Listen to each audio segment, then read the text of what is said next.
নমস্কার সকলকে, আমি রাখি। আজ আমি একটা নতুন ভিডিও নিয়ে এলাম। আজ বানিয়েছিলাম চিংড়ি মাছের মালাইকারি। চিংড়ি মাছের মালাইকারি সকলেই তোমরা বানাতে জানো জানি, তবে আমি কীরকমভাবে বানাই সেটাই তোমাদের সাথে শেয়ার করতে এলাম। চিংড়ি মাছের যে মাথার কাছে যে শিরটা থাকে সেটা অবশ্যই পরিষ্কার করে নেবে, আর ভালো মতো করে ধুয়ে সেটাকে নুন হলুদ মাখিয়ে নিয়েছি। আর কড়াইতে পাঁচ ফোড়ন বলছি দিয়েছি, তেজপাতা আর গরম মশলা ফোড়ন, আর সাথে পেঁয়াজ আদা রসুন টমেটো জিরে গুঁড়ো ধনে গুঁড়ো নুন হলুদ সেগুলোকে ভালো মতো করে কষিয়ে নিয়েছি সামান্য জল দিয়ে।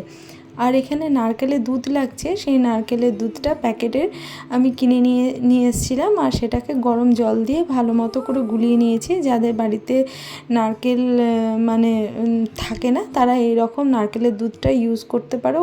টেস্টের কোনো হেরফের হয় না, খুব ভালো খেতে হয়, আর অনেক দিন অবধি ফ্রিজে এটা স্টোর করে রাখা যায়। চিংড়ি মাছগুলোকে হালকাভাবে ভেজে নিয়েছি, একদমই ভাজবে না, জাস্ট দেওয়া আর তুলে নেওয়া, তা নইলে চিংড়ি মাছগুলো শক্ত হয়ে যাবে। আর মশলা কষিয়ে রেখেছিলাম, তার সাথে এই দুধটা দিয়ে ভালো মতো করে ফুটতে দিয়েছি চিংড়ি মাছগুলোকে দিয়ে।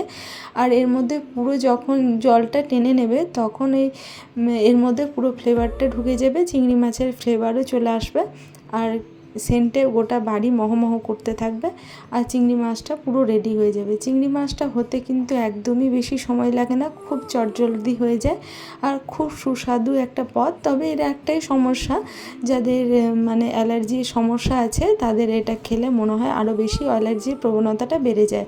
তাছাড়া এর টেস্টের কোনো পার্থক্য হয় না। এই টেস্টের কিন্তু এই দুধটা দিলে কোনো পার্থক্য হয় না, যা কাঁচা নারকেলেও হয় তা এই প্যাকেটের দুধ থেকেও সেটা পাওয়া যায়। আর যাদের কাছে প্যাকেটের দুধও অ্যাভেলেবেল থাকে না তারা আমুলের যে দুধ পাওয়া যায়, যেটার সাহায্যে আমরা চা করি, সেটা দিয়েও বানাতে পারো। টাটা।